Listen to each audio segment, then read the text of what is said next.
and we're flying right over it right now. So we thought this would be appropriate. Even bigger than the Super Bowl. This is a big thing. And almost everybody now has assented to that. Attention on board. Ladies and gentlemen, if you could please direct your attention out the right side of the aircraft. Air Force One is currently in international waters, for the first time in history, flying over the recently renamed Gulf of America. Please enjoy the flight, and we are now about to head westbound to Super Bowl 59. Wow, he did that well. That's a good captain. He did. Isn't that nice? You know, we're about make America great again, right? That's what we care about. Okay, here we go.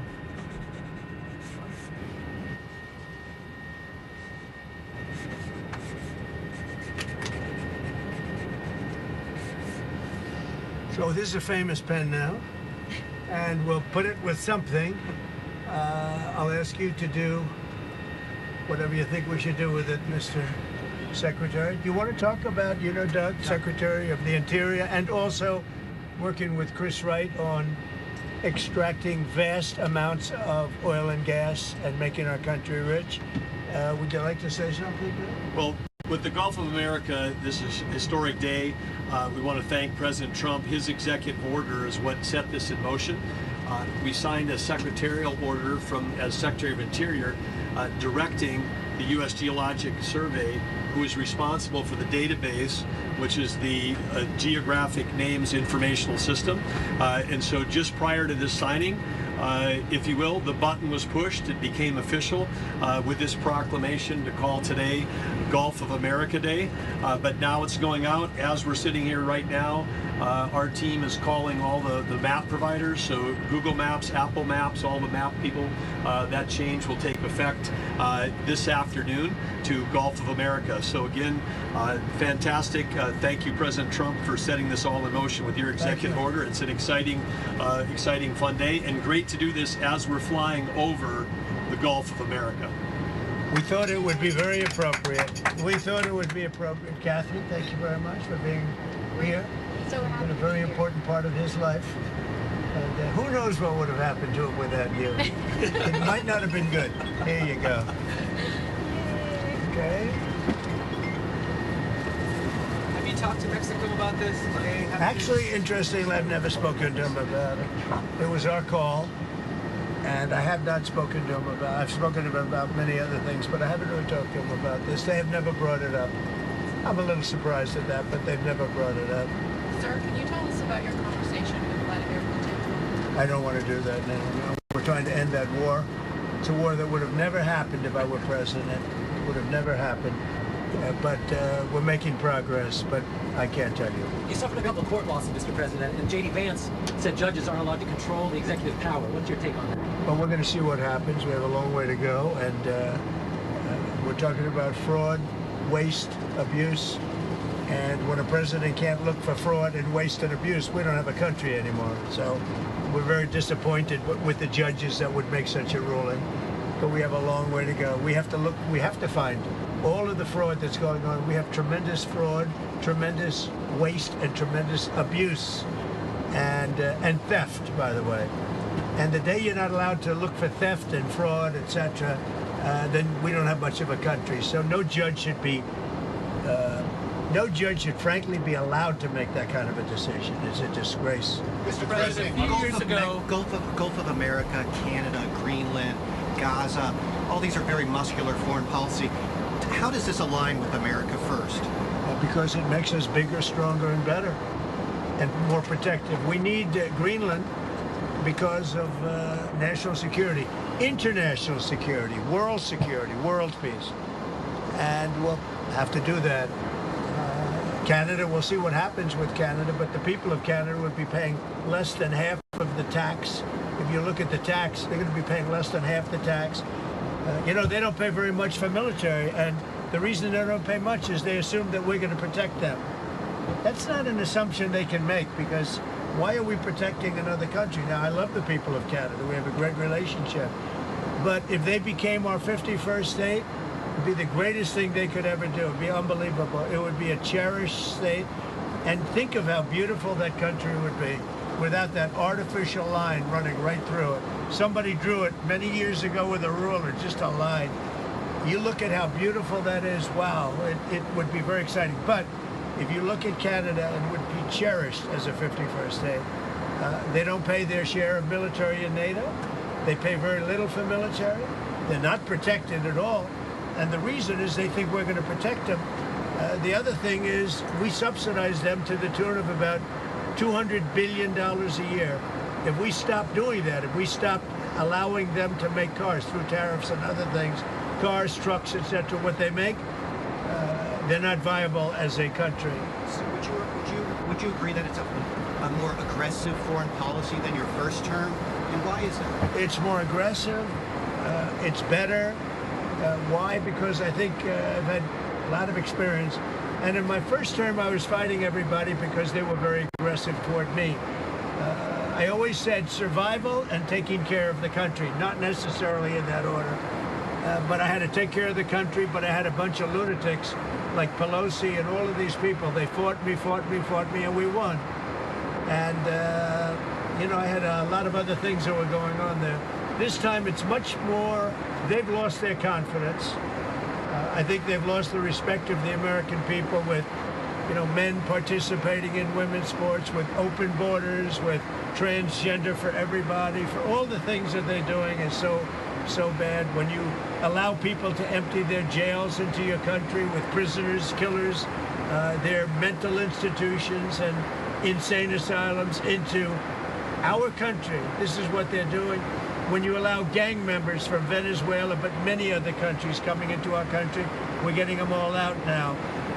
They've lost their credibility, but they've also lost their confidence. So I have more time to do what I want to do. So we're making our country larger. We're making our country stronger. And in the case of Canada, if this should happen, I don't know how they can do it without us, because without the U.S., Canada really doesn't have a country. They do almost all of their business with us. And if we say we want our cars to be made in Detroit, with a stroke of a pen, I can do that. And other things in addition to that would not allow Canada to be a viable country. Mr. President, you said you're going to honor first responders today, but you pardoned hundreds of people who assaulted first responders. Why did you do that? Who? I'm sorry. You were going to meet with first responders today. Yeah. But you pardoned people who assaulted first responders. No, I pardoned people that were assaulted themselves. They were assaulted by our government. I pardoned J6 people who were assaulted by our government. That's who assaulted, and they were treated unfairly. There's never been a group of people in this country, outside of maybe one instance that I can think of, but I won't get into it, that were treated more horribly than the people of J6. So, no, I didn't assault. They didn't assault. They were assaulted. And what I did was a great thing for humanity. They were treated very, very unfairly. There's never been an incident like it. Two foreign policy questions. On Putin again, you realize if you don't clarify that, everyone's going to assume you're talking to President Putin regularly. Well, they can assume that. So is it safe? It makes sense. Well, I don't want to talk about it. And if we are talking, I don't want to tell you about the conversation. It's too early. But I do believe we're making progress. We want to stop the Ukraine-Russia war. And I want to stop it just because I hate to see all these young people being killed. The soldiers are being killed by the hundreds of thousands. So you're starting to put together a plan for like a peace formula or for some sort of resolution? We're talking to both sides. Yeah. Okay. And then on Japan, are you okay with having a foreign country having a controlling interest in a U.S. steel company? Well, let's look at this. When I came here, they were going to buy it, and Biden was going to approve it. All of a sudden, Biden didn't because he heard I wasn't going to. I don't want U.S. steel being owned by a foreign country. But a controlling interest is okay? They can have they don't have a controlling. They have an investment. All they're going to have is an investment. Will it be a joint? I don't mind an investment in a company, but especially U.S. Steel. U.S. Steel for 15 years was the greatest company in the world, the greatest #1 company in the world, and I'm not going to let another country buy it. We had a great meeting on that, but they are allowed to invest in it, and that's different. Mr. President, on tariffs, sir, you've talked about reciprocal tariffs coming in this week. Can you tell us a little bit more about that? And are you announcing a plan for it this week? Yeah, I'll be The tariffs announcing. themselves kick in this week. I'll be announcing probably Tuesday or Wednesday at a news conference reciprocal tariffs, and very simply, it's if they charge us, we charge them. That's all. When does it go into effect, sir? Almost immediately. But I'll be announcing the details of it, highly detailed, and it'll be great for everybody, including the other countries. But if they are charging us 130% and we're charging them nothing, it's not going to stay that way. This is on every country? Every country will be reciprocal. That's right. Mr. President, can you confirm that It won't affect everybody because there's some where we have similar tariffs. But the ones that are taking advantage of the United States, we're going to have it's reciprocity, it's reciprocal. We're going to have a reciprocal tariff. But we'll have a news conference Tuesday or Wednesday. And just on the steel question, just so I understand. We'll also be announcing steel tariffs on Monday. On this, tomorrow? Monday, yeah, tomorrow. What countries will those go on? Everybody, steel. Including Canada, Mexico, Yeah, United States? any steel coming into the United States is going to have a 25% tariff. What about aluminum, sir? Aluminum too. 10%? 10, no, 25%. 25 for aluminum. 25 for both. For both. And on steel, sir, are you ruling out then Nippon Steel having a 51% stake or higher? They won't have a majority stake? Nobody can have a majority stake for U.S. Steel. They can for other companies, but not for U.S. Steel. I think you agree with that, Doug, right? U.S. Steel was one of our great companies, and through a lot of stupidity and bad government and also bad management of the company, it lost that luster. But it's going to gain it back, and tariffs are going to help. Tariffs are going to make it very successful again. And I think it is good management now, too. Yeah. Sorry, may I ask one, please? Can you tell me, can you confirm that you'll be meeting with MBS and Sisi of Egypt soon? Will that be at the White House, or are you going to speak? Well, I'll be meeting with all of them numerous times, by the way, but I'll be meeting with all of them. And yeah, I think that it's a big mistake to allow people, the Palestinians or the people living in Gaza, to go back yet another time. And we don't want Hamas going back. And think of it as a big real estate site. And the United States is going to own it and will slowly, very slowly, we're in no rush, develop it. We're going to bring stability to the Middle East, to a totally war-torn part of the Middle East, a part of the Middle East that has caused tremendous problem, the Gaza Strip, and we'll own it. It's totally demolished right now. It's a demolition site. It'll be reclaimed. It'll be leveled out, fixed up. There won't be anybody there. Hamas won't be there. We'll be building through other of the very rich countries in the Middle East. They'll be building some beautiful sites for the people, for the Palestinians to live in. They'll be living in harmony and peace probably for the first time in hundreds of years. And just to clarify, I know you don't want to tell us about your conversation with President Putin, but can you clarify whether you had that since you've been in office, or whether it happened before you became president? I've had it. Let's just say I've had it. And I expect to have many more conversations. We have to get that war ended. It's going to end, and we have to get it ended. And we have to get it ended. So should have never happened, would have never happened if I was president. Mr. President, a couple of years ago, your vice president suggested that if the Supreme Court rules in a way you don't like, just let them enforce it. Do you agree with that? Say it, the last part. The vice president suggested that if the Supreme Court rules in a way that you don't like, they can just enforce it by themselves. Do you agree with that? I don't know even what you're talking about. Neither do you. Who are you with? Up close, sir. Who? Up close. No wonder.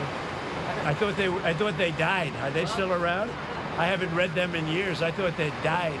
All right, go ahead. Who else? On security clearances, you've been yanking a lot of them. Why does it make the country safer to take away the AG's security clearance? And is that a form of retribution? If there's somebody, no. If there are people that we don't respect, if there are people that we thought that were breaking the law or came very close to it in previous years, we do it. And we've done it with some people. We've done it with Biden himself. We think our country is not as safe if you gave him clearance. We don't think he knows what he's doing. And what he's done to this country is a disgrace.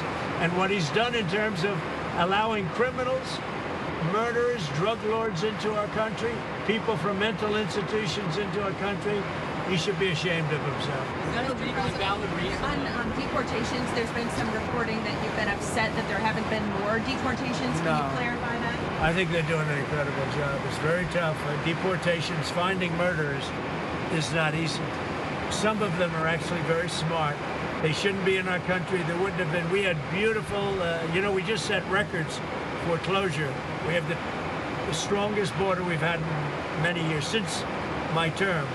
But even for many, many years, decades before that. They're doing an amazing job, I think. Tom Homan's doing an amazing job. Kristi Noem's doing an amazing job. But it's not easy finding murderers who know they're being looked for. But we're sending out thousands of people. We're getting rid of thousands of criminals from our country. So, do you expect to meet him in person? Where? Putin. Do you anticipate meeting with him? I would imagine I would be meeting with Putin, yes, at the right time. I think at the right time, at the appropriate time. Mr. President, back on Gaza, the White House press secretary told us last week that you're committed to rebuilding Gaza. Steve Witkoff said that process would take 10 to 15 years. Does your commitment to rebuilding Gaza extend beyond your time in office? I'm committed to buying and owning Gaza. As far as us rebuilding it, we may give it to other states in the Middle East to build sections of it. Other people may do it through our auspices. But we're committed to owning it, taking it, and making sure that Hamas doesn't move back. There's nothing to move back into. The place is a demolition site. It'll be, the remainder will be demolished. Everything's demolished. I mean, you can't live in those buildings right now. They're very unsafe. But we'll make it into a very good site for future development by somebody. We'll let other countries develop parts of it. It'll be beautiful. People can come from all over the world and live there. But we're going to take care of the Palestinians. We're going to make sure they live beautifully and in harmony and in peace, and that they're not murdered. This has been the most dangerous site anywhere in the world to live in. Hamas has been a disaster. And by the way, I have to tell you that I watched the hostages come back today, and they look like Holocaust survivors. They were in horrible condition. They were emaciated. It looked like many years ago, the Holocaust survivors. And I don't know how much longer we can take that when I watch that. I know we have a deal where we're supposed to they dribble in and keep dribbling in, but they are in really bad shape. They have been treated brutally, horribly. Even the ones that came out earlier, they were in a little bit better shape, but mentally they were treated so badly. Who could take that? At some point, we're going to lose our patience. When I see that scene that I saw today with people coming out of helicopters and airplanes that are emaciated, that look like they haven't had a meal in a month, there's no reason for that. And I don't know how much longer we can take it. Do you mean you want to recast? I don't know how long we can take it. When I watch people that were healthy people a reasonably short number of years ago, and you look at them today, they look like they've aged 25 years. They literally look like the old pictures of Holocaust survivors. The same thing. I mean, the same thing.